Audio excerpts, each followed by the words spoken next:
What's up, guys? So today we're gonna talk Cut! Those are not the lines. Come on. Okay, relax. I got this. Okay. Hey guys, so for today's episode... I cannot work like this. No, I really cannot work like this. I'm a professional, you're an amateur. Okay, for real. In this episode, we're gonna share 5 hacks to reduce stress from the ancient philosophy of Stoicism. Hence why I'm dressed like this. And so you can avoid reacting like Ste. But first, roll the intro. We're creative weirdos on a mission to make personal growth fun. Every week, we create videos to help you become happier through the ups and downs of life. We're Stan Rach, and this is Soul Ride. Woo! Sorry about that, guys. Had a little moment. No, I'm just kidding. I'm really not like that, right? Anyways, let's get to it. What is Stoicism?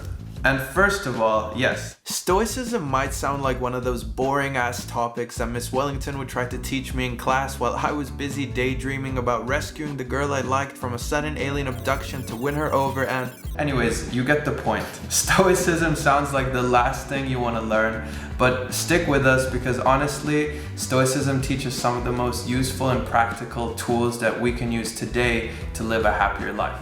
So, Stoicism is an ancient philosophy of life, which originated in Greece. To keep it simple, it's a series of ideas and tips to help us live our best life by overcoming challenges in a calm state of mind. Ultimately, Stoics strive to achieve a more constant state of happiness throughout the ups and downs of life.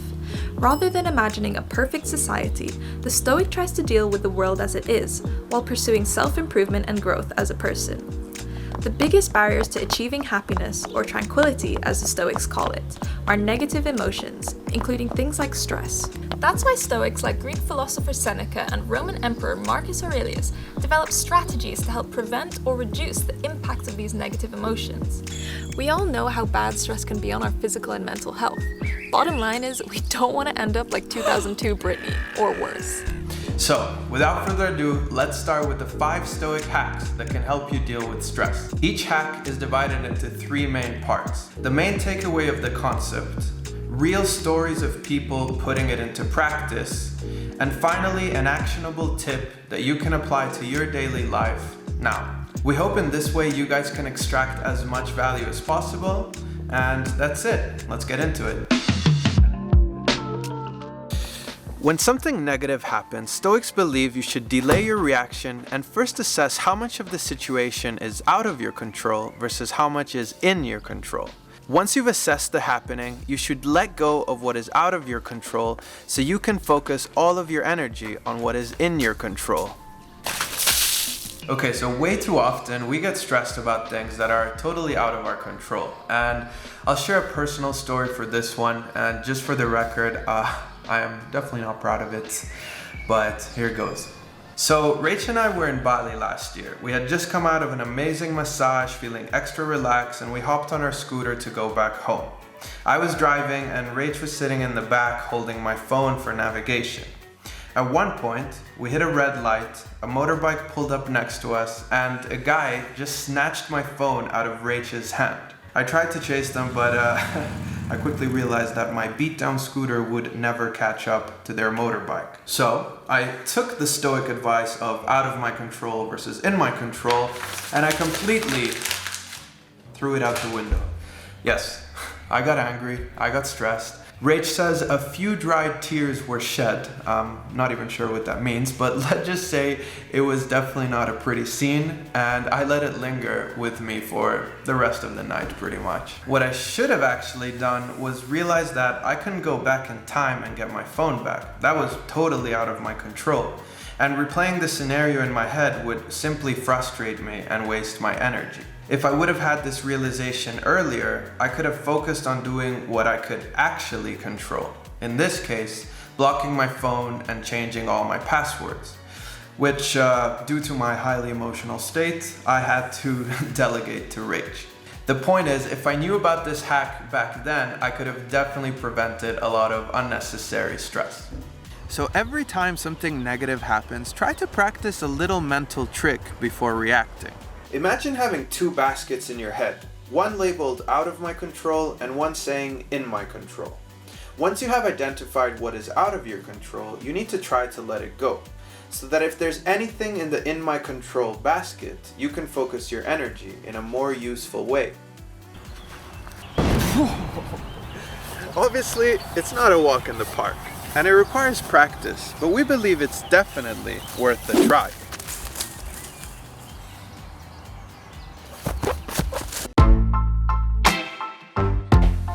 Stoics believe that a bad situation can be reframed and approached in a positive way, which one, helps prevent negative emotions, and two, helps extract greater value from a situation. To put things into perspective and make Ste feel a little worse about stressing out so much over losing his phone, I want to tell you the story of professional boxer Reuben the Hurricane Carter. At the height of his career, Carter was wrongly imprisoned for a triple homicide he didn't actually commit.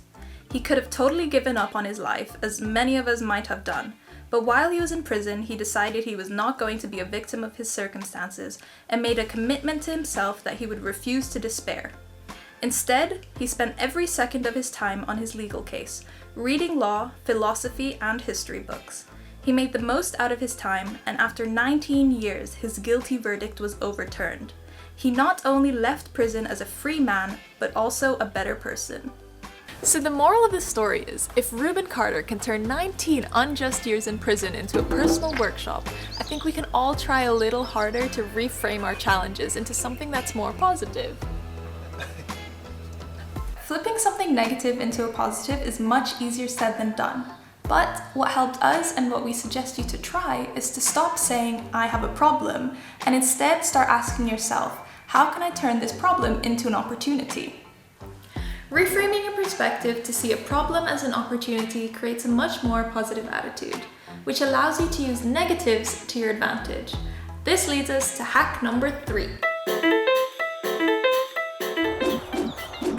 Stoics have a way to counterattack life's inevitable challenges by a technique called negative visualization. So basically, it's a technique to prepare you for life's undesirable situations by imagining everything that could go wrong in your life. Yes, it sounds pretty dramatic and a little pessimistic, but honestly, it's a really powerful exercise. And it can result in two main benefits. The first is a much deeper appreciation for everything that you have in your life, and the second is just to prepare you in case anything ever goes wrong. That's exactly what happened to legendary swimmer Michael Phelps. And since Rach and I were quite the swimmers back in our glory days, I thought it would be appropriate to share a story of how Phelps used negative visualization to win his 10th Olympic gold medal. And now, if you'll excuse me, I'm just going to continue with my channel. At the 2008 Beijing Olympics, Phelps was racing in the 200-meter butterfly for a chance to become the most successful Olympian of all time. But as soon as he dove in, his goggles started filling up with water. By the time he reached the last lap, he couldn't see anything at all.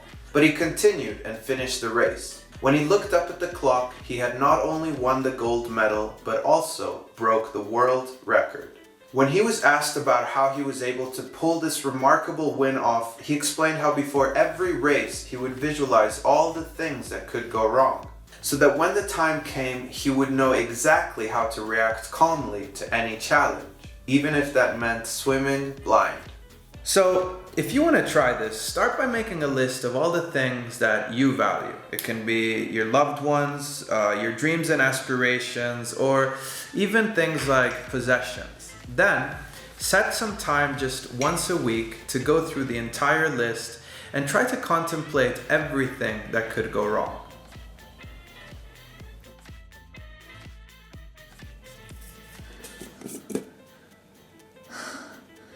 While you do this, try to visualize yourself dealing with the issues as calmly as possible, and imagine yourself just finding ways to minimize the damage that these negative things could bring to your life. I'm honestly not a huge fan of this practice, but whenever we do it, we like to balance it out with a positive visualization session. So this involves taking some time to imagine ourselves achieving our dreams or reaching our ideal life. It's not what the Stoics did, but it's what works for us, and we like to end things on a more positive note. Yes, the Stoics preached gratitude way before the overload of gratitude journals that started cluttering our Instagram feed. Stoics see gratitude as a kind of medicine. They believe that regularly saying thank you for every situation, the good and the bad, is key to good mental health. Okay, I think it's time we talk about one of the most iconic figures in the history of Stoicism, Marcus Aurelius. He was one of the most successful Roman emperors, as well as one of the greatest Stoic philosophers to ever live. He's most famous for his book Meditations, which contains his private thoughts giving himself advice as he became the most powerful person in the world at the time. It's influenced many great leaders from Nelson Mandela to Bill Gates. Also, interesting fact, he wrote Meditations during one of the worst plagues in European history, which was estimated to have killed 5 million people. So as we face our current pandemic, this book is of even more value. In any case, one of his core principles was that of gratitude. Marcus wrote, "Convince yourself that everything is a gift, that things are good and always will be."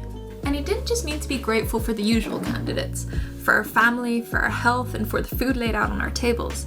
He wrote to also be grateful for the less obvious things, for the setbacks, for the stress that they put on us, and for any other difficulties we may be facing. Why? Because 1, we're only experiencing them because we're alive, and 2, they're a great form of fuel for our personal growth. Our actionable tip for this is actually pretty simple. So every night before going to bed, we write down 3 things that we're grateful for. And again, not just the good stuff, but the difficult things as well. This doesn't make them go away, but it does shine a more positive light on them and make them easier to deal with.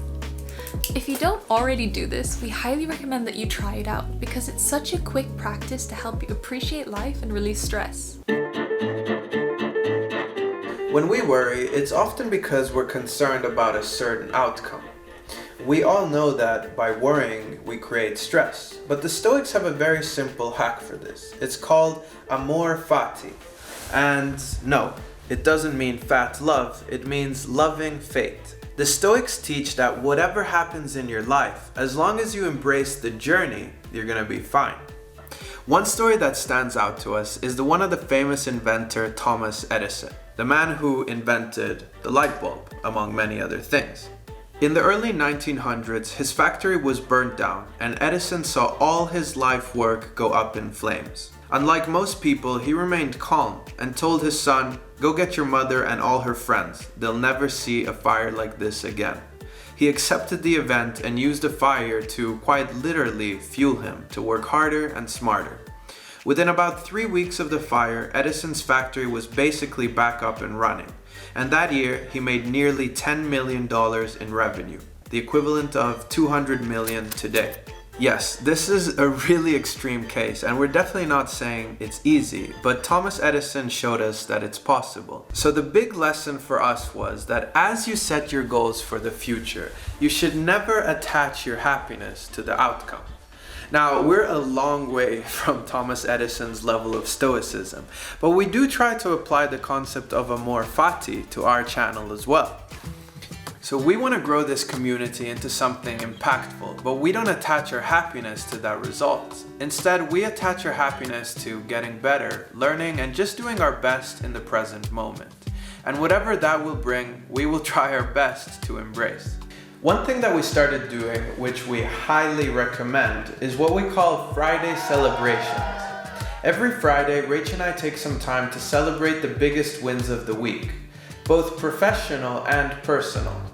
We talk about the progress we've made and what we have learned from any mistake made that week. For us, it's a great hack to really focus our attention to appreciate the journey on a weekly basis. Alright, before we end this episode, we just want to say we're in no way experts on this subject. We've simply taken what we feel is relevant to us from Stoic philosophy. So if you want to dive a little deeper into Stoicism, we've linked some useful resources below. And also, just because these hacks work for some people, it doesn't mean they're the best way to go about dealing with stress for everyone. So yeah guys, we really hope that you found these videos helpful, and if you're currently dealing with stress, you might want to check out these 2 videos because I think you're going to find them helpful. Until then, we will see you next episode, and we're sending you much love. Here to be happy.